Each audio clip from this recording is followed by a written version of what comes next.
Class नहम के अज़ीज़ तुलबा व तालिबात, अस्सलामु अलैकुम। आज के लेक्चर में हम मिर्ज़ा असदुल्ला ख़ान ग़ालिब की गज़ल की तशरीह करेंगे।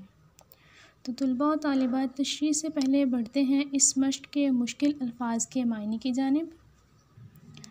पहला लफ्ज़ है कुंजे मज़ार, मज़ार का गोशा, 2 गज़, मामूली सी या थोड़ी सी, दर्द, दुख, बेजार, उकताना, मुद्दा, मुआमला या मकसद, भला, अच्छा, निसार, कुर्बान करना या निछावर करना,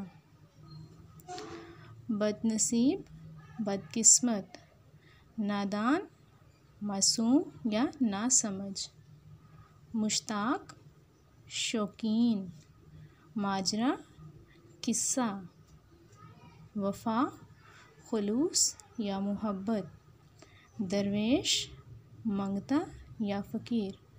तो तुलबा और तालिबात, ये थे मुश्किल अल्फाज के मायने। अब बढ़ते हैं इस गज़ल की तशरीह की तरफ। गज़ल का पहला शेर है दिले नादां तुझे हुआ क्या है, आखिर इस दर्द की दवा क्या है। तो तुलबा व तालिबात, आपको बताती चलो, जब भी किसी शेर की तशरीह करते हैं तो सबसे पहले हम लिखते हैं सिन्फ़े अदब। तो ये सिन्फ़े अदब क्या है? गज़ल है। उसके बाद लिखते हैं शायर का नाम। शायर का नाम है मिर्ज़ा असदुल्ला ख़ान ग़ालिब। उसके बाद हम हल्ले लुग़त लिखते हैं। हल्ले लुग़त में जिस शेर की हमने तशरीह करनी होती है उस शेर के मुश्किल अल्फाज के मायने लिखे जाते हैं। तो शेर नंबर 1 में मिर्ज़ा असदुल्ला ख़ान ग़ालिब इस शेर में अपनी बेचैनी और बेकरारी का इज़हार करते हुए कहता है कि ए नादान दिल, तो इतना बेकरार, इतना बेचैन क्यों है? तेरी इस बेकरारी का इलाज क्या है? शायर ये सवाल करके ये वाज़िया करना चाहता है कि इश्क में महबूब की बेरुखी, बेइतनाई आशिक के लिए किस कदर तकलीफ़ का बायस होती है कि इसकी ज़िंदगी लाइलाज मर्ज़ की तरह तकलीफ़ में मुब्तला हो जाती है। शायर कहता है इसका महबूब सितमगर है और वो वसल के लिए बिल्कुल भी तैयार नहीं। हालांकि इस बेचैन बेकरार दिल का सुकून सिर्फ़ और सिर्फ वस्ले यार में पोशीदा है। वस्ले यार में पोशीदा मतलब उसके महबूब से मिलने में पोशीदा है। जब उसका महबूब मिल जाएगा तो जो शायर का नादान दिल है, जो किसी तकलीफ़ में मुब्तला है, उस दिल को आराम आ जाएगा। इसके बावजूद भी महबूब की बेरुखी जारी है। तो इस शेर की मुनासबत से तशरीह करते हुए हम इसमें ये शेर भी लिख सकते हैं, दर्द हो दिल में तो दवा कीजिए, दर्द हो दिल में तो दवा कीजिए, दिल ही जब दर्द हो तो क्या कीजिए। तो तुलबा व तालिबात, बढ़ते हैं शेर नंबर 2 की जानिब। हम हैं मुश्ताक और वो बेज़ार, हम हैं मुश्ताक और वो बेज़ार, या इलाही ये माजरा क्या है।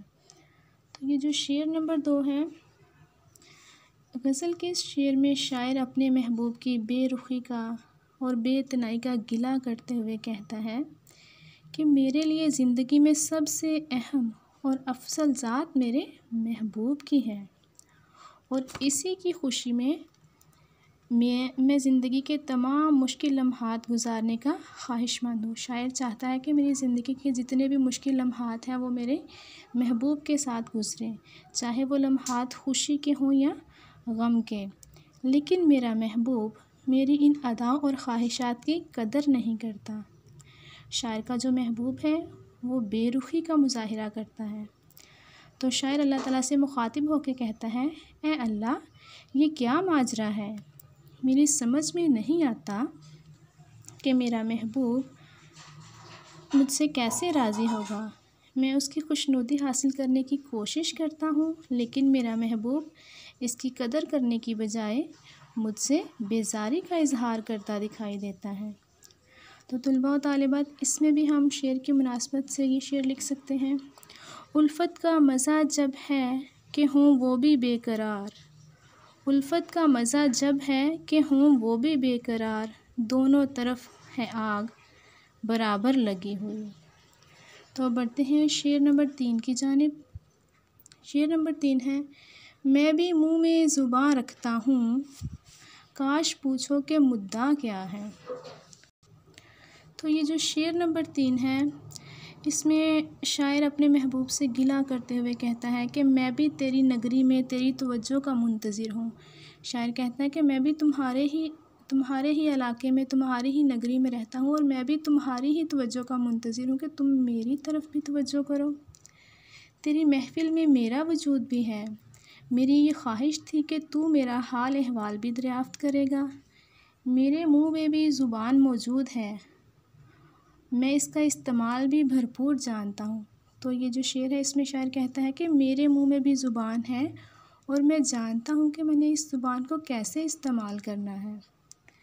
मैं अपने ख़यालात और एहसासात का इज़हार करना चाहता हूँ, लेकिन अफ़सोस कि मेरे महबूब ने मेरी जानिब तवज्जो ना दी और मेरी ज़ुबान बंद हो गई। मुझे मेरा हाल अहवाल ना सुनाया गया और ना ही पूछा गया। शायर अपने महबूब से गिला कर रहा है कि तुमने ना अपना हाल अहवाल मुझे सुनाया है और ना ही मुझसे मेरा कोई हाल पूछा है। मुझसे पूछा जाता कि तुम्हारा क्या हाल है, तुम क्या चाहते हो। तो शायर की यह दिली हसरत थी कि इसका महबूब उससे पूछता कि तुम्हारा क्या हाल है, लेकिन शायर के महबूब ने हमेशा उसके साथ बेरुखी का इजहार किया है। तो इस शेर की मुनासबत से हम यहाँ ये शेर लिख सकते हैं, ये दस्तूर ज़ुबां बंदी है कैसा तेरी महफ़िल में, ये दस्तूर ज़ुबां बंदी है कैसा तेरी महफ़िल में, यहाँ तो बात करने को तरसती है ज़ुबां मेरी। तो तुलबा व तालिबात बढ़ते हैं अगले शेर की जानिब। अगला शेर है, हमको उनसे वफ़ा की है उम्मीद, जो नहीं जानते वफ़ा क्या है। तो ये जो शेर नंबर 4 है, इसमें शायर कहता है कि मुझे लगता है मेरा महबूब वफ़ा के नाम से वाकिफ़ ही नहीं। शायर को लगता है कि उसके महबूब को पता ही नहीं कि वफ़ा क्या है। मैं वफ़ा करता हूँ, वो जफ़ा करता है। मैं अपने महबूब की तरफ कदम उठाता हूँ तो वो मुझसे बेज़ारी का इज़हार करता है। इन मुतज़ाद कैफ़ियत की वजह से ये कहने पर मजबूर हो रहा हूँ कि मेरा महबूब वफ़ादारी के जज्बे से वाकिफ़ ही नहीं। तो ये जो शेर है, इसमें शायर फिर अपने महबूब से गिला करता है कि मेरा महबूब नहीं जानता कि वफ़ा क्या होती है।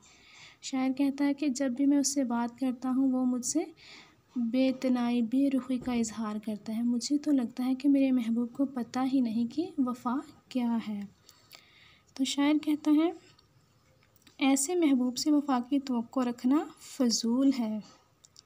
वो इतना बेपरवाह है कि वफ़ा का नाम उसने कभी नहीं सुना, यानी वो किसी से वफ़ा नहीं करता। तो इसमें तुलबा व तालिबात हम ये शेर लिख सकते हैं, तुम हमारे किस तरह ना हुए, तुम हमारे किस तरह ना हुए, वरना दुनिया में क्या क्या नहीं होता। तो तुलबा व तालिबात इन अशार की तशरीह मैंने कर दी है। बाकी जो अशार हैं इनके मुश्किल अल्फाज के मायने मैं आपको बता चुकी हूँ। तो बाकी अशार की तशरीह तुलबा खुद करेंगे। अल्लाह हाफ़िज़।